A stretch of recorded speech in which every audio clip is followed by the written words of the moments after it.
70 IPS அதிகாரிகள் அதிரடியாக பணியிட மாற்றம் செய்யப்பட்டுள்ளனர். இதுகுறித்தான அண்மை செய்தியை தற்போது பார்த்துக் கொண்டிருக்கிறோம். தமிழ்நாடு முழுக்க சுமார் 70 ஐபிஎஸ் அதிகாரிகள் பணியிட மாற்றம் செய்து தமிழக அரசு உத்தரவிட்டிருக்கிறது. கூடுதல் விவரங்களை செய்தியாளர் சுப்பிரமணியன் வழங்கிட கேட்கலாம். சுப்பிரமணியன், வணக்கம். மொத்தம் 70 ஐபிஎஸ் அதிகாரிகள் பணியிட மாற்றம் செய்யப்பட்டிருக்கிறார்கள். இது குறித்தான முழு விவரங்கள் சுப்பிரமணியன்.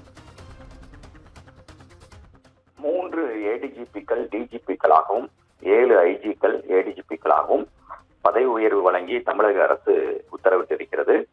அதே போல 3 டிஐஜிக்கள் ஐஜிக்களாகவும் 15 எஸ்பிக்கள் டிஐஜிக்களாகவும் பதவி உயர்வு வழங்கி தமிழக அரசு உத்தரவிட்டிருக்கிறது.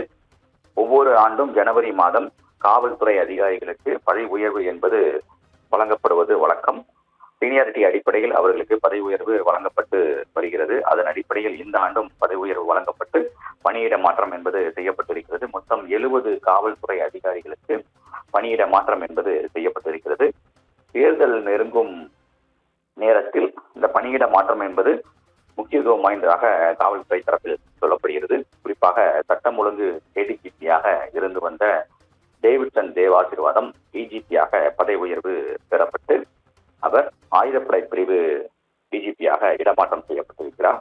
அதே போல சிறைத்துறை ஏடிஜிபியாக இருந்த மகேஸ்வர் தயாள் தமிழக காவல்துறை சட்டம் ஒழுங்கு ஏடிஜிபியாக அவர் இடமாற்றம் செய்யப்பட்டிருக்கிறார். இதே போல மொத்தம் 70 காவல்துறை அதிகாரிகள் இடமாற்றம் செய்யப்பட்டிருக்கிறார்கள். இதில் பலர் மத்திய அரசுடைய அயல் பணியில் இருந்து வருவதும் குறிப்பிடத்தக்கது. அது மட்டுமல்லாமல் ஆவடி காவல் ஆணையர் இடமாற்றம் செய்யப்பட்டிருக்கிறார்.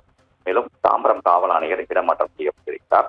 தென்மண்டல காவல்துறை ஐஜியாக இருந்த பிரேமானந்த் சின்ஹா ஏடிஜிபியாக பதவி உயர்வு பெற்று ஆவடி காவல் ஆணையராக இடமாற்றம் செய்யப்பட்டிருக்கிறார். அதே போல சிபிசிஐடி ஐஜியாக இருந்த அன்பு ஏடிஜிபியாக பதவி உயர்வு பெற்று சிபிசிஐடி ஏடிஜிபியாக பணியை தொடர்வார் என்று தமிழக அரசு தெரிவித்திருக்கிறது. சிலை கடத்தல் தடுப்பு பிரிவு ஐஜியாக இருந்த அனிஷா ஹுசேன் ஏடிஜிபியாக பதவி உயர்வு பெற்று பெண்கள் மற்றும் குழந்தைகளுக்கு எதிரான குற்றத்தடுப்பு பிரிவு ஏடிஜிபியாக பணியாற்றுவார் என்று தமிழக அரசு தெரிவித்திருக்கிறது. இதே போல காவல்துறை அமலாக்க பணியகம் ஏடிஜிபியாக இருந்த அமல்ராஜ் தாம்பரம் காவல் ஆணையராக இடமாற்றம் செய்யப்பட்டிருக்கிறார். இந்த உத்தரவு என்பது இரவோடு இரவாக பிறப்பிக்கப்பட்டிருக்கிறது. 70 காவல்துறை அதிகாரிகளுக்கு பணியிடங்களை ஒதுக்கி தமிழக அரசு உத்தரவு என்பது பிறப்பித்திருக்கிறது. விவரங்களை வழங்கியமைக்கு நன்றி சுப்பிரமணியன்.